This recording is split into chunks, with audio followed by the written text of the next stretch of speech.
Everybody, welcome to the podcast. We are excited today to have Olga with us from Piroshky, Olga Sagan, and we will be getting to her interview in a minute.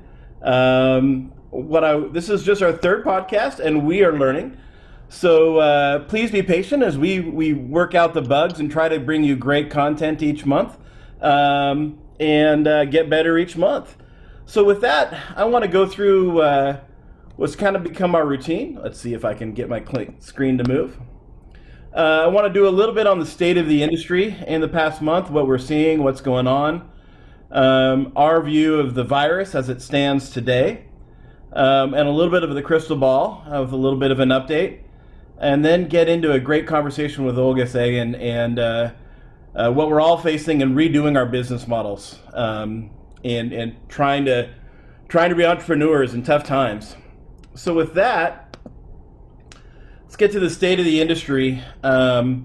Here's the employment numbers as we see them. If you've watched the earlier podcasts, you know that the industry lost well over 50% of, almost 60% of its employment from the high to the low in February and April.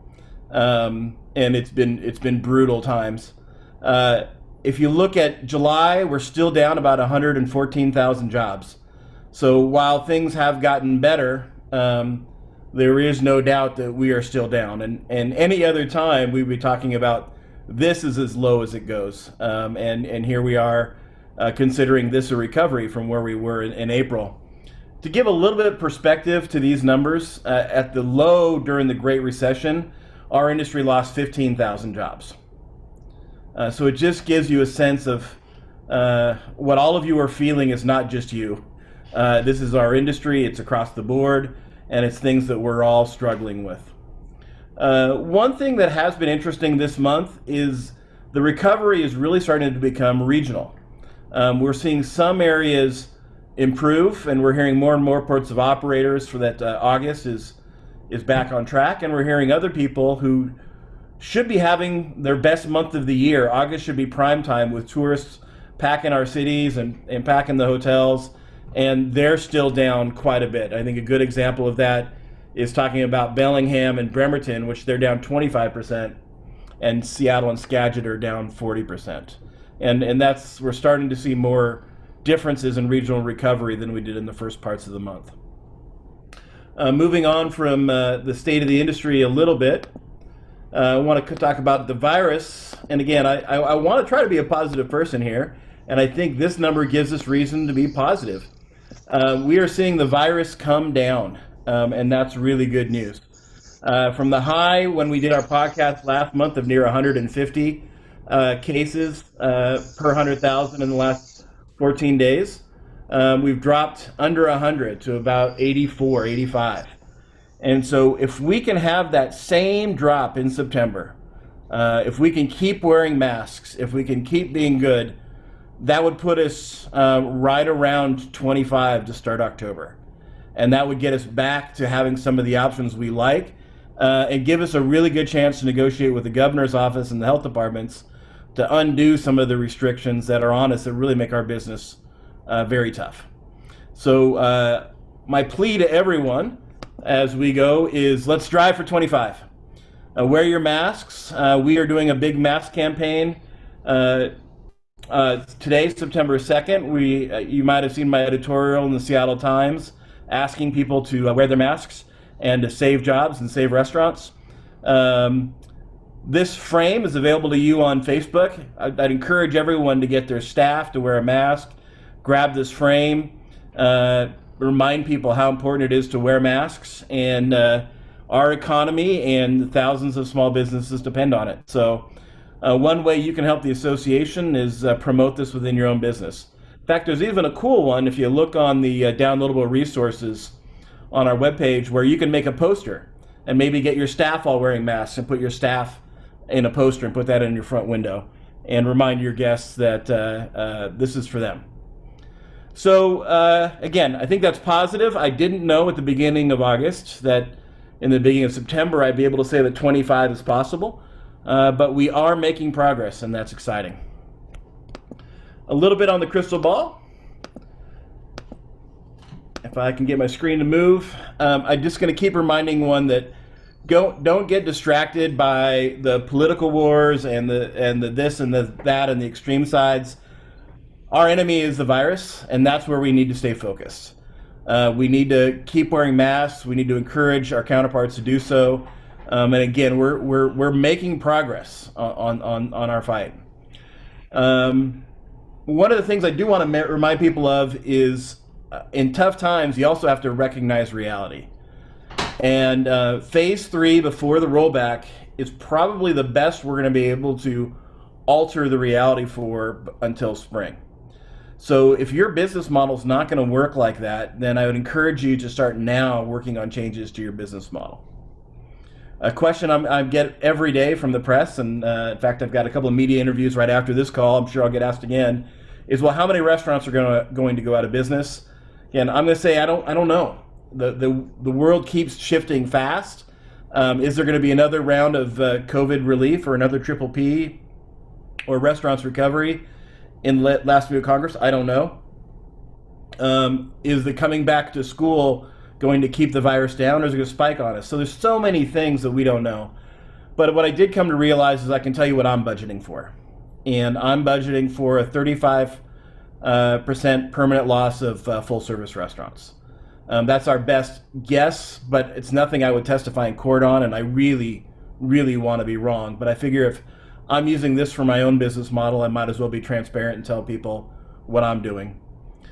When you talk to the people in your community and talk to different people, remind them that we're the state's largest private employer, and we're one of the biggest taxpayers in the state. Every time a restaurant closes, we lose about $160,000 in taxes.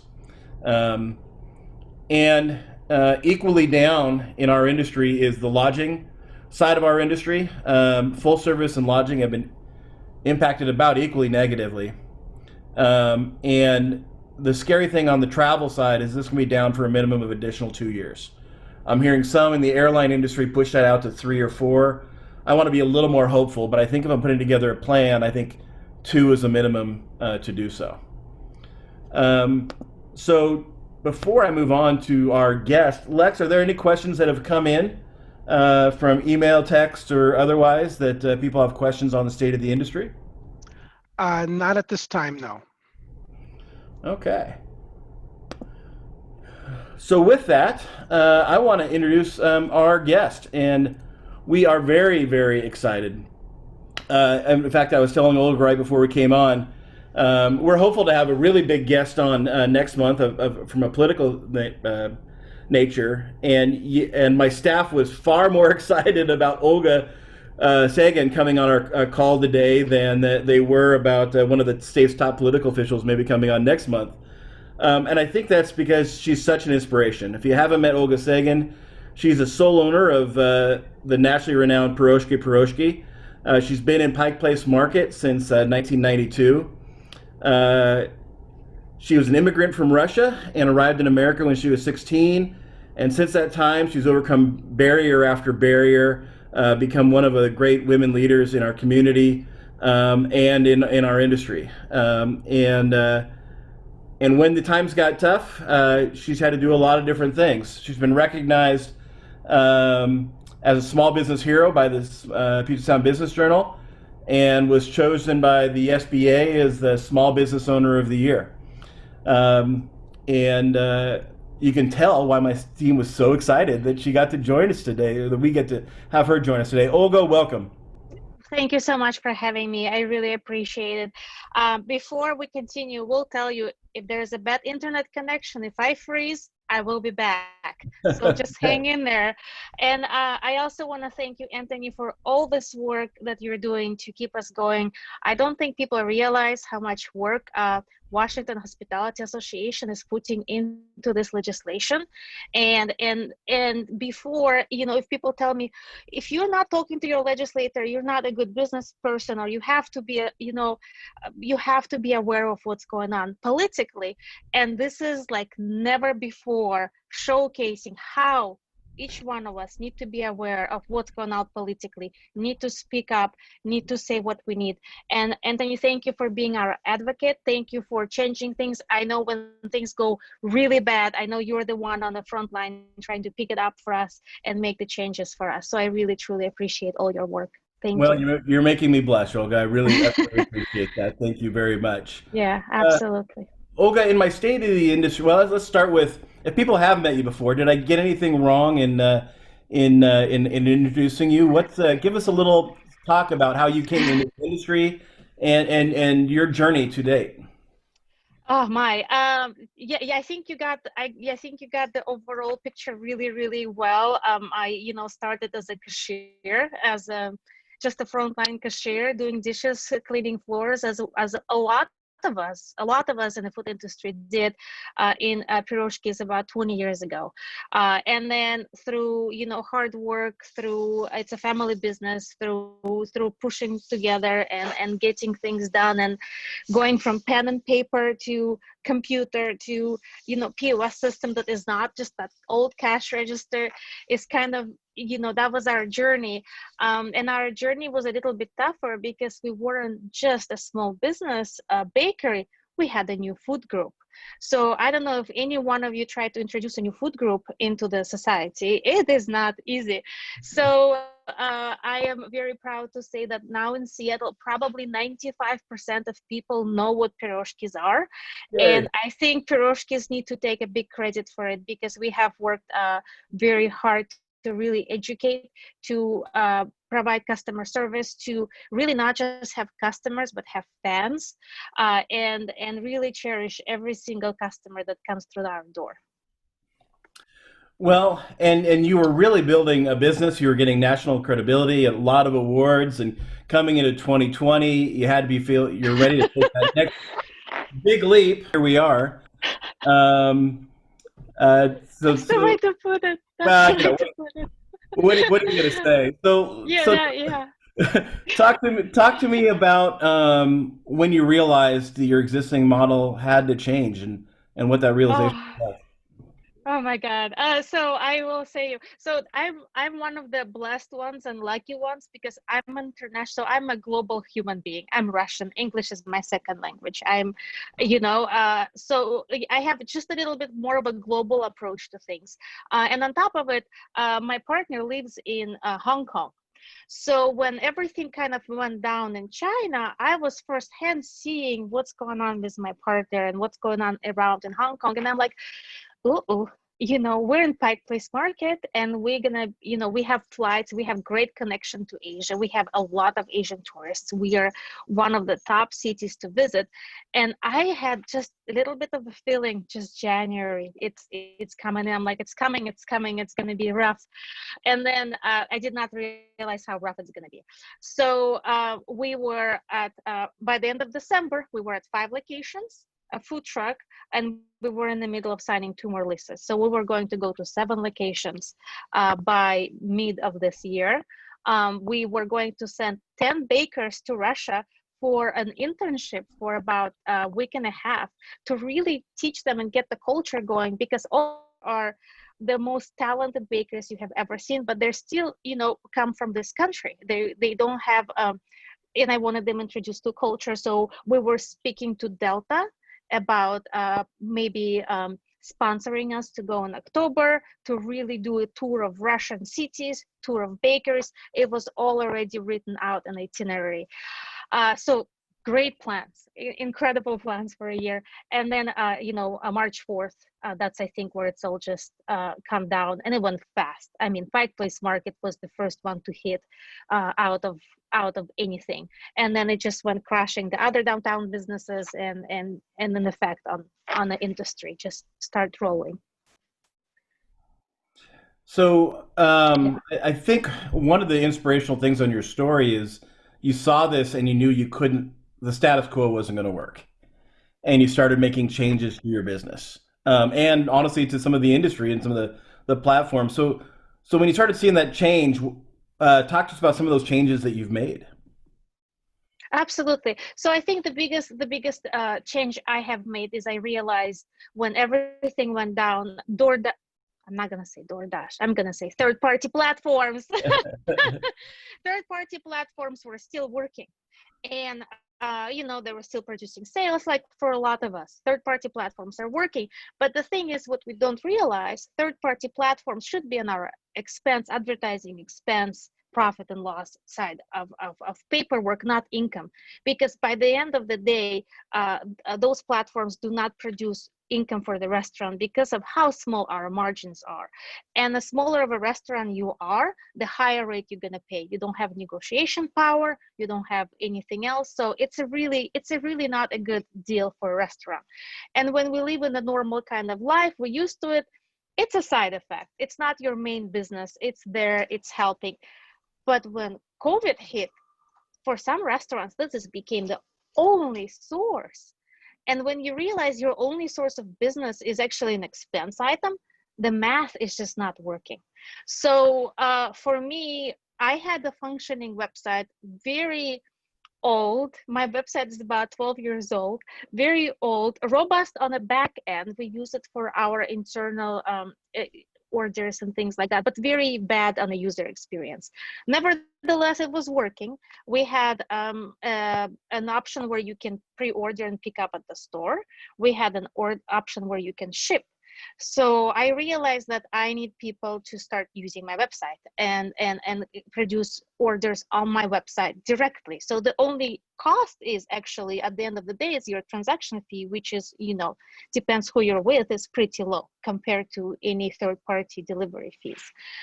So I have created an option where I can start home delivery. That was my first step. So not just home delivery, but we have an option when we can create home delivery and we can connect to routing and dispatching software. So I had my own drivers going out there delivering, piroshkis to people's home. So that was a big switch. The switch didn't matter though, because people still wouldn't go to my website. And it's so hard to compete again with businesses that have been doing this for 10 years, that brainwashed customers in a way that for you to connect to a business owner, you have to go to the third-party platform. There is no direct connection. It is completely an unfair way of doing things, because there are direct connections. A lot of us do have websites. A lot of us are present online. So I had to realize that it's going to have to take a power of collective, and it's going to take a power of all of us coming together and saying to our customers, hey, we have our websites. Some of them are very good. Some of them are not so good, but we want to start connecting with you. We want to start connecting with you directly. So that's how Catch 22 got created. And again, it was me thinking collectively. At first, I put, Pike Place Fish on my ordering site. I put Pike Place Cheddar on my ordering site. I have Cafe Campania on my ordering site. So when people go to my ordering site, my Piroshky one, they can actually order different businesses, food from different businesses. And then I realized that will need to be even pushed even further by creating something where all of those businesses can come together and say, hey, we have our own websites. Please come to us, please find us. So now we have 230 websites on Catch 22. That is incredible. In roughly 3 months? Roughly, 3-4 months. Definitely, yes, 3-4 months. We actually about to launch a whole rebranded version of it. It was done so fast. It was done in WordPress, which is a really not good platform to do something like that. So I actually had a team of interns working on it from University of Washington for the last 3 months, and we are about to launch, a solid one, a little bit more professional one. Version of Catch 22 Market, where people can go in as a consumer, enter their zip code, and they're going to see all the restaurants around them that have their own website. And once they pick their food, when they click, they actually going to go to a restaurant page. And now the power goes back to a business owner. Now you as a business owners, what are you going to do with that customer? How are you going to keep them? How are you going to communicate with them? How will you, what's your next step?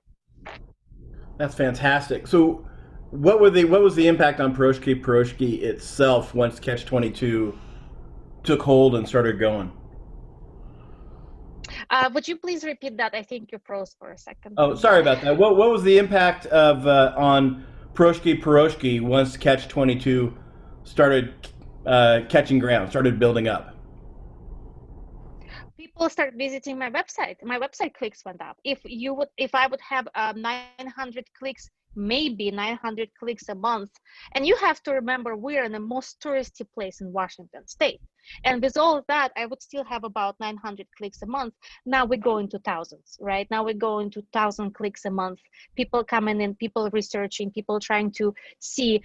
But then I had a tougher job too. How do I keep that customer? Now work started of, okay, now I'm an e-commerce person, which we're not.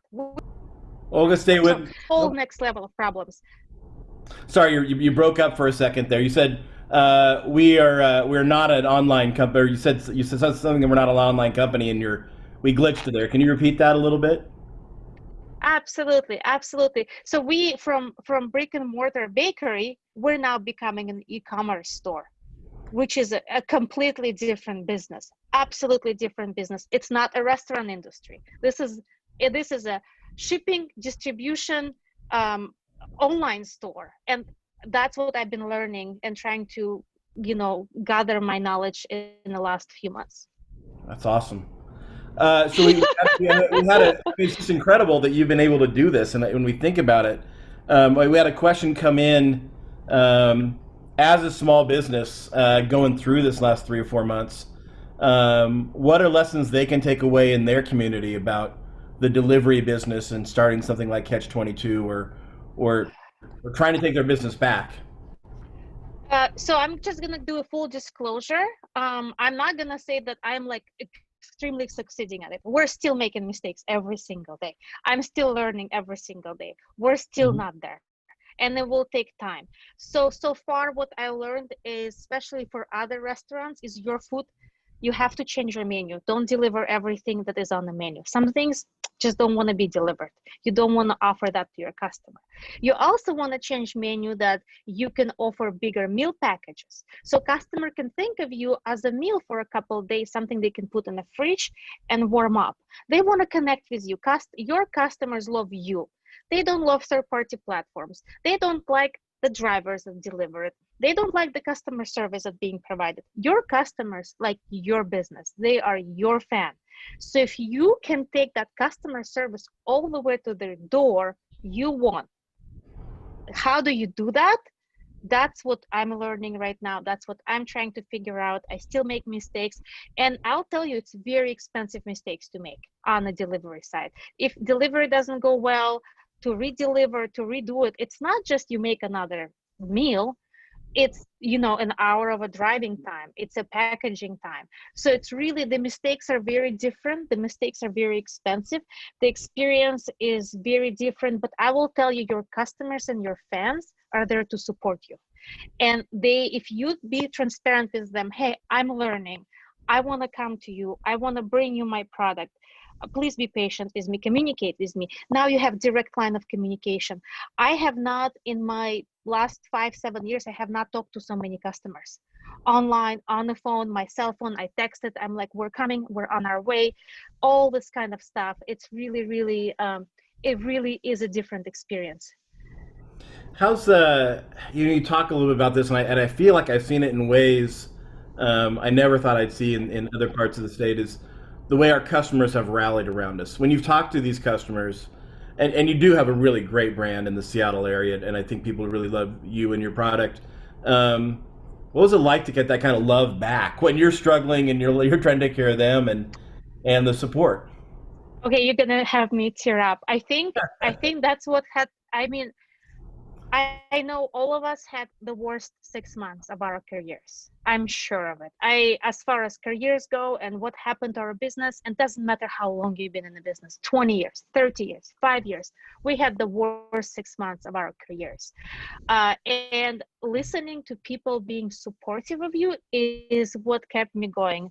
And when I'm like, I'm done, I'm tired, why am I doing this? What are we doing? It's cheaper to close, it's cheaper to turn off the lights.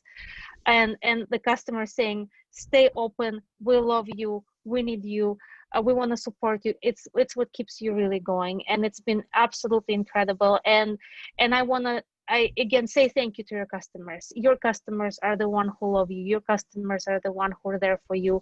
And I hope and I can see that customers are getting tired too. From I want to be realistic and honest here and transparent. Mhm. And this consistent support local small businesses, it wears on the customers as well, because they have to go extra mile every time they do stuff. And people like convenience, people like comfort. You can't blame them. So I feel like we really need to come up with something really fast, because we're all going to run out of patience at some point. And I hope our customers still can hang in there for some time before they run out of patience. No, I think you're I right. I don't think hope we were you meant know to. what I mean when I'm saying that. No, But it's completely. definitely, something to think about. I don't think any of Yeah. us anticipated some of this duct tape we've been putting on our businesses to have to last 6 months or longer, and here we are. And so Yeah. we've got to, and again, to talk to our guests about helping us lower this thing and get open again and return to normal. Because some of these things are helping us stay afloat, but aren't helping us get out of the water. And I will be honest. I mean, some of those things don't even help us stay afloat. The numbers don't work right now. You know it. This Yeah. is a reality. The numbers don't work right now. I don't know one business that says, "Oh, this works." No, no, it doesn't. It doesn't work. It's how long can we survive? How much storage we had, how much money we got from the loans or what have how much patience we have. And now we as a business owners have to go in and do all those dishes and do all this work, because we don't have enough money to pay our employees. But that prevents us from being creative. And I'm sure I'm talking to a lot of small business owners right now.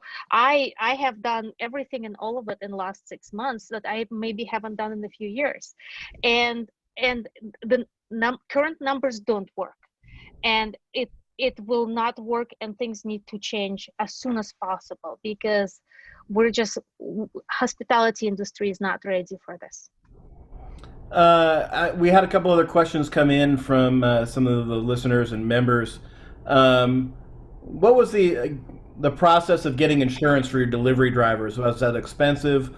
Was that a challenge? What was that process like, and what did you learn from insuring people on the road delivering the product? It is pretty expensive. So that I'm not giving any advice. This is what I learned. So please don't take it and tell someone Olga said so. So there is a couple ways of doing it from what we learned. And one way of doing it is actually having employees use their own car. And the thing is, they're still an employees, but they're using their own car. They just need to have insurance, and you can reimburse them for miles. So that's one way of doing it. From what I understand, from what I researched, this is a way to do it. I think that's how Domino's or Pizza Hut or someone else does it. And then have your own vehicle and have employee assigned and use your own vehicle.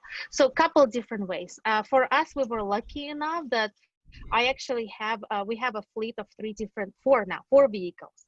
And so I already had people who are assigned to drive.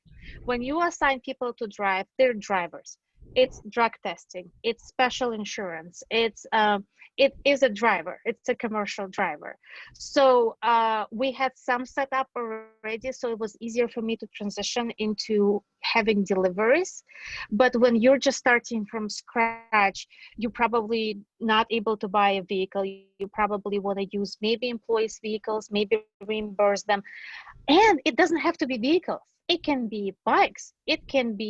It depends on where you are. If you're in the Capitol Hill and you're delivering in 1 mile radius or 2 mile radius, it doesn't have to be a vehicle in a way. So you really have to be creative, and you really have to think what will work for me or where I am at, and kind of go from there and understand your limitations, your business limitations, your own limitations, and then how do you reach that customer. Well, I want to start switching topics a little bit, but I don't want to leave this topic without saying thank you. I think your press and talking about redoing your business model has helped encourage others to get over their fear and start acting.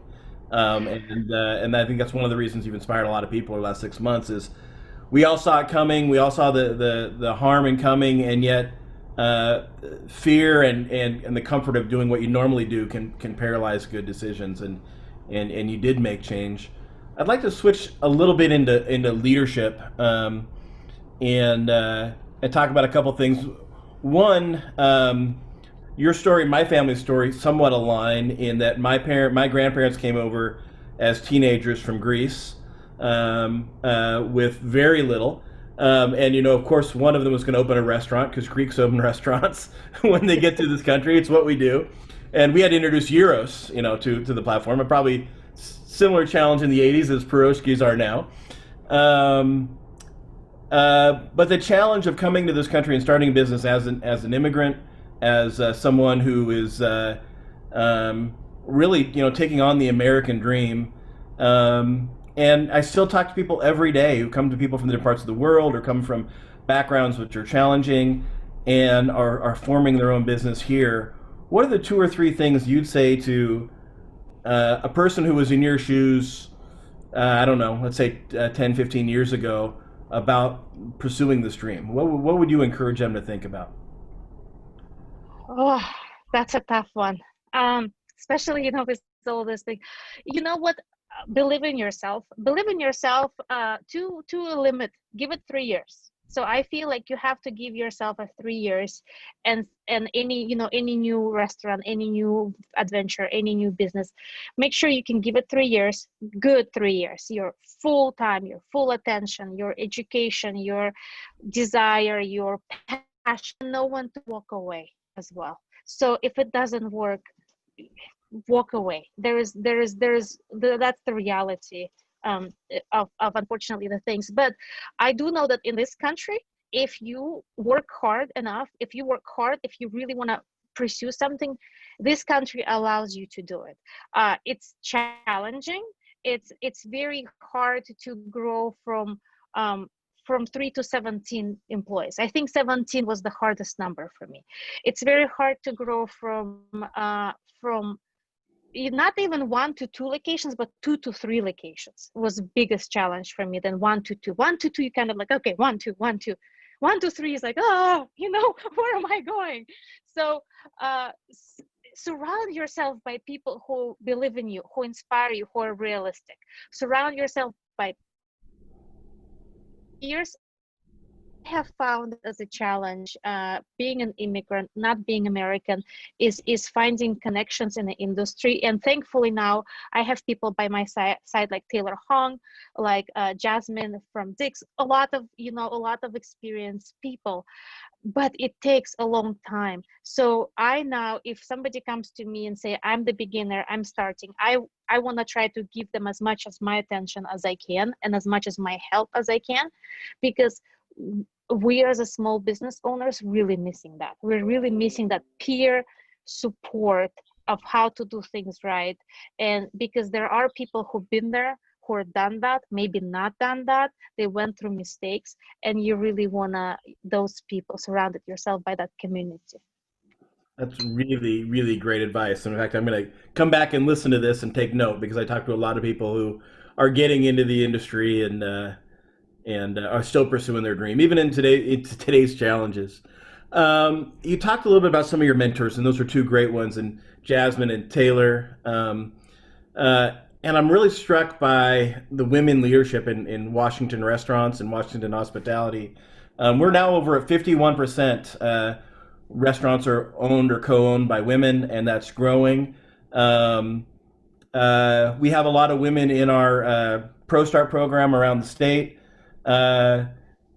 What kind of things would you say to them as a woman owner, and in today's world where I think we're seeing some real breakthroughs of our true leaders and otherwise, what advice would you give them about being a woman business owner, and being successful? I would tell you that 10 years ago is very challenging to being a woman business owner in the restaurant industry. You were one of the very few. I have a common joke. I don't know if I can say that, but I'm just going to go ahead. Oh, we're on a say podcast. That. We Please, can cut it later. please. Go for it. Okay, perfect. Well, I was sitting here in my kitchen, and I'm like, I need to buy pants and I need to buy the stuff, and the only store I can go to is Dick's. what's wrong with this world? So this is a joke that goes around with in a woman industry. It's a man run.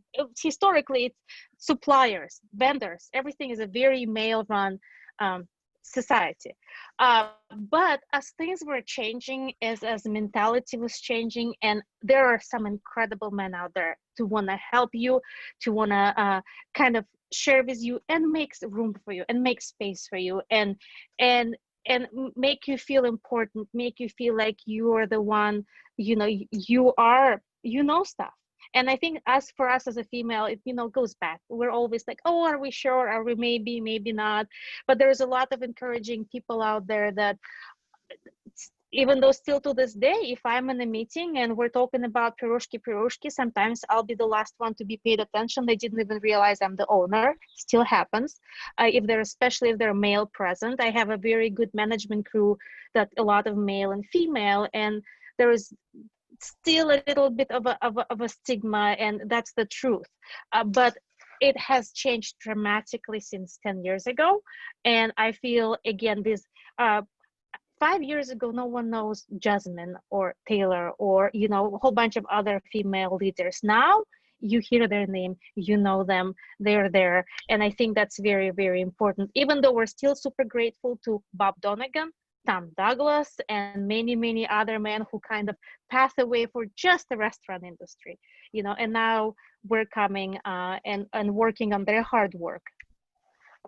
Well, and hopefully 10 years from now, when you and I talk about this again, we can say, just 10 years ago it was like this, and we've taken the next big steps.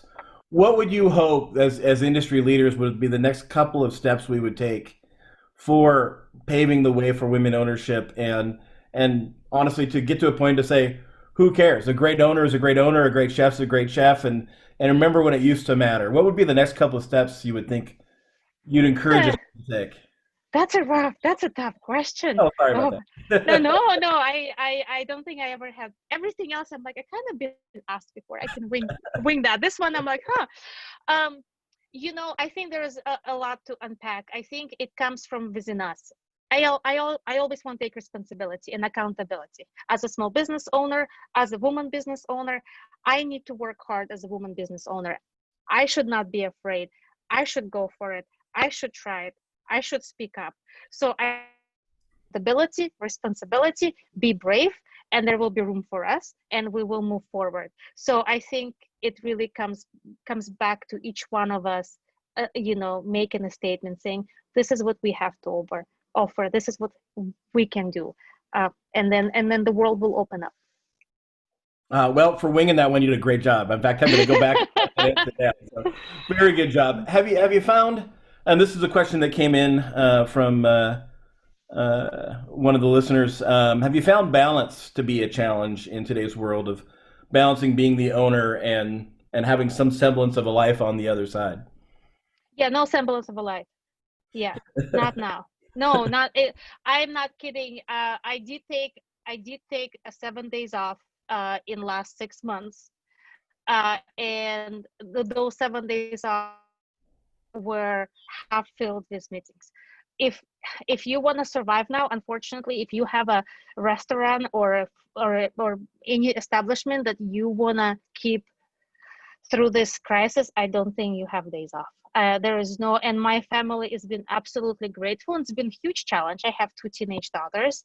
I have my mom is in Russia. There's a lot going on, right? So definitely not.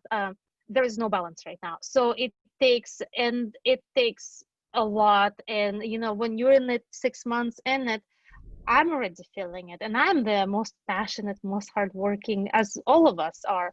But I'm like, okay, it's been 6 months. And I feel like I'm starting from scratch. I feel like it's 20 years ago, but in a much faster pace. So it's 20 years ago, and you have 6 months to survive. go for it, so it's really reinventing yourself. And unfortunately, again, I think some of the owners that closed down and walked away, I am so proud of them for doing it, because I know this was the hardest decision ever, but we all have to pick our battles. We all have to understand, what is it our family life, is it our work life, what's the big picture? And for those business owners who have shut down their doors, I want to tell them thank you for making that decision, because it was probably the most difficult decisions they have ever made. And who knows, maybe Piroshky should have done that 6 months ago. We'll find out, right? We are not out of it yet. Whoever is still open, we don't know if we're going to be open 6 months from now. So that's the reality of it, so there is no right way of doing it, but definitely no balance now. We've had a couple of more questions come in from different folks. One of them is just on some general business issues. Let me see if I can scroll to it. Sorry, I'm learning how to do this too. And Anthony, let me know if I'm being too sorrow here or too realistic. Oh, I think one of the great lessons of our life is that in our industry is we have to address the difficult truths and be absolutely convinced we're going to overcome, and those things fight each other every day. Yeah. We're like you said, we're in an industry of a 4% margin, and we shut down for a month, or functionally shut down because maybe our business doesn't work during this time frame, and we build up 12 to 16% of our debt each month, and yet we have a dream, and we got into it for a reason. And so I think those two forces are a constant thing on our shoulders in hospitality. One of the questions I did get was you started doing pop-ups in the Puget Sound. What was the pop-up industry like, or pop-up side of hospitality like, versus running your business? Was that a fun thing, a challenging thing? Was it worth it? What people were thinking about? Okay, so when you think about pop-up, know that there's going to be so much red tape that you're not even going to see straight. So our state is not meant for you to succeed in scale. Let me tell you that. If you are licensed in the city of Seattle, if you're licensed in King County, that's where you stay. If you now want to go outside, there is a red tape that, not just red tape, but unfortunately government isn't not everyone, but there is definitely a lot of pushback on making you successful. We have been welcomed out of Snohomish County for pop-ups. And when we try to say, we have a license, we have this, we have that, can we please apply and get it expedited? They said, well, no, you have to have a commissary in Snohomish County. Well, how am I going to go get a commissary in Snohomish County? So it's a lot of that. You're going to feel a lot of that. So be careful before you start doing pop-ups. Know your things. We kind of went for it, and we're like, oops, we shouldn't have done that. We shouldn't have done to Snohomish County. They were not happy. But so we had to rearrange things.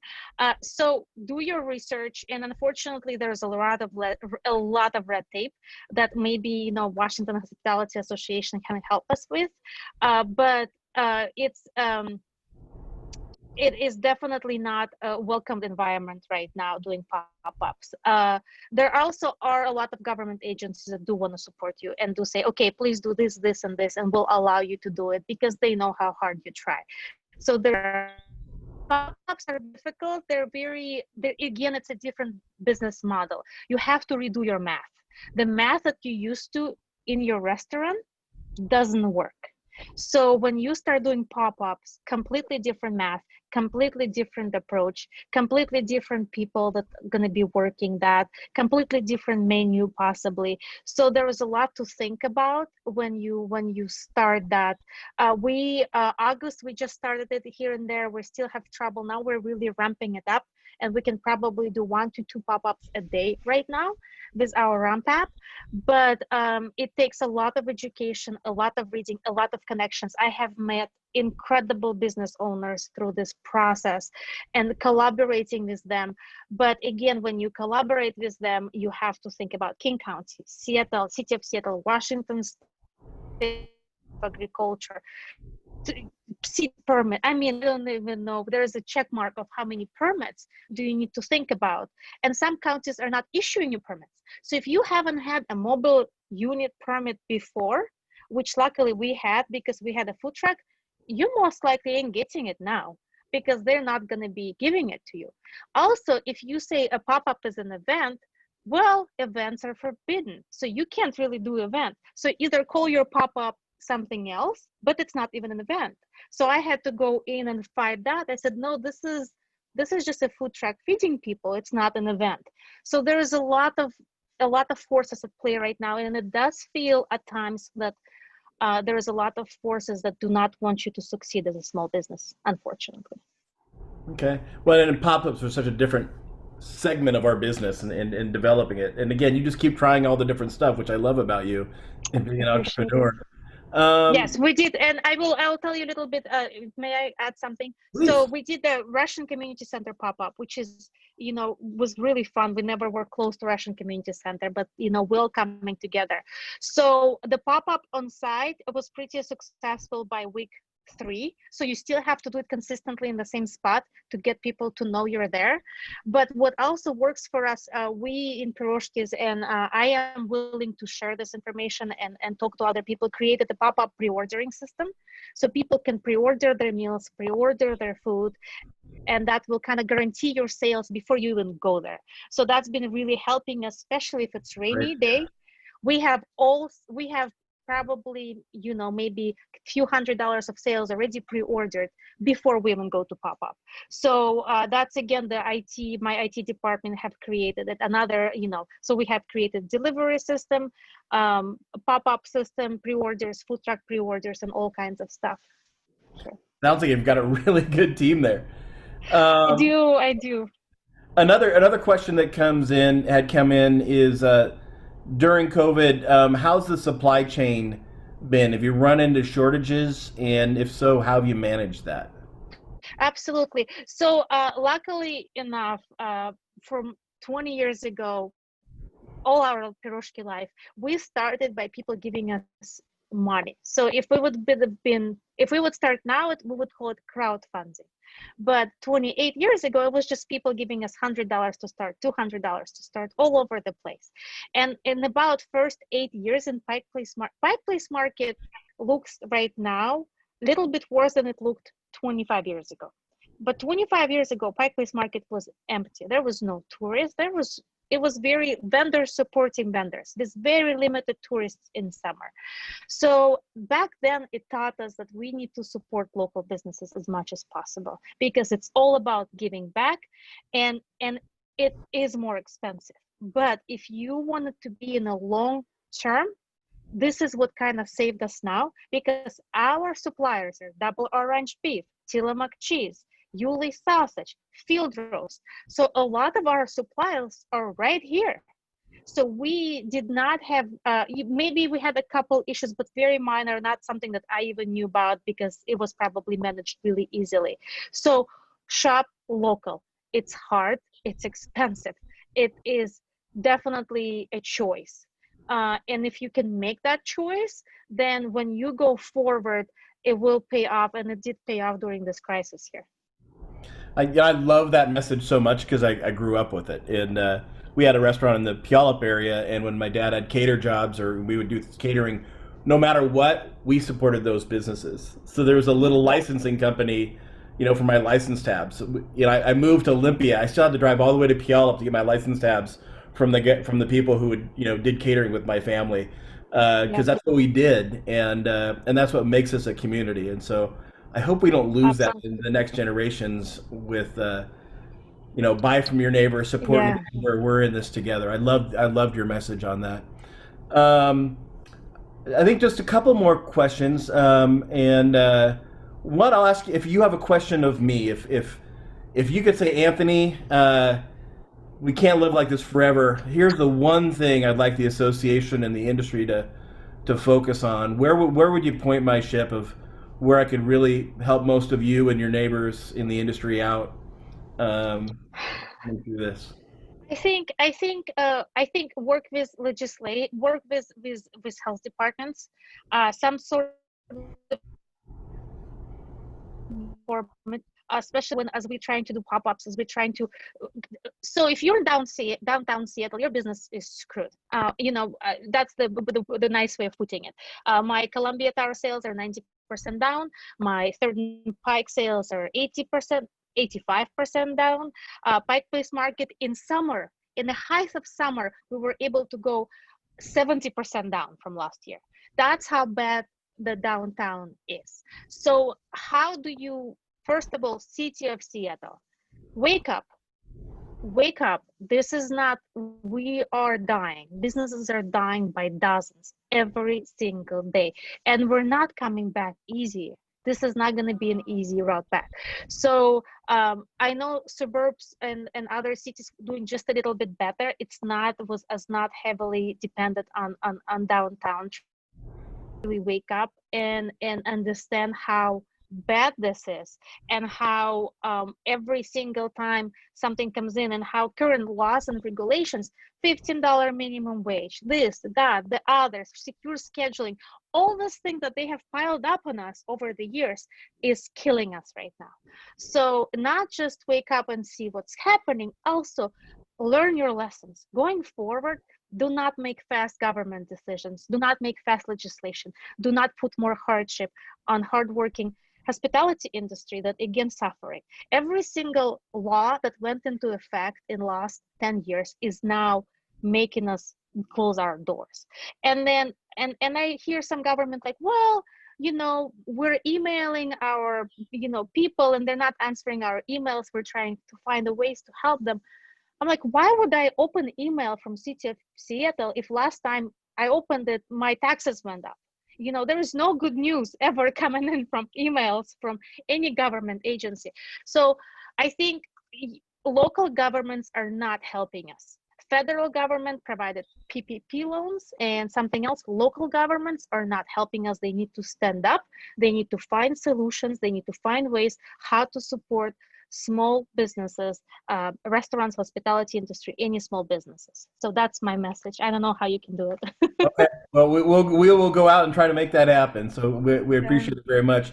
One last question from a guest, and I'll see if there's any from a listener, and I'll see if there's anything else you would like to share before we wrap it up.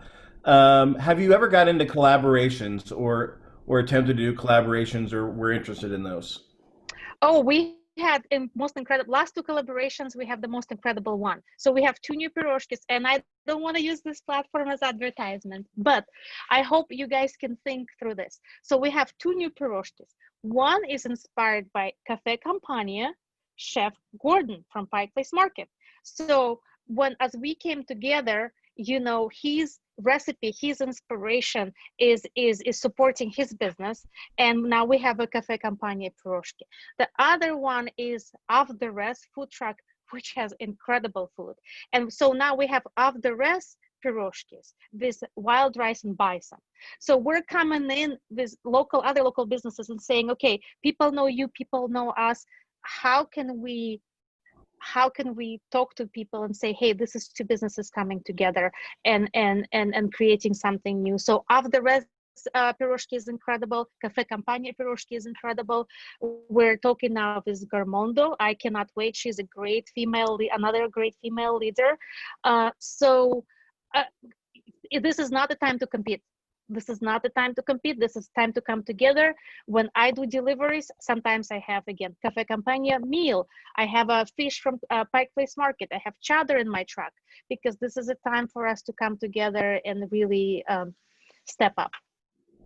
Well, that's just honestly a great message for all of us. And I keep telling everyone we're going to get through this only by being together and keep working together and figuring it out together. So any other things you wanted to share today that we didn't get a chance to get to, or you'd ask the other members of the industry to think about? Absolutely. I do think coming together is the key. I think seeing how can we help each other is the key. Again, that Catch-22 platform is made there. We're working on it, but we had 40,000 users in that platform in the last 4 months. That means 40,000 people have clicked on it and have wanted to support local businesses directly. find ways, reach out to me, find ways. How do you improve your website?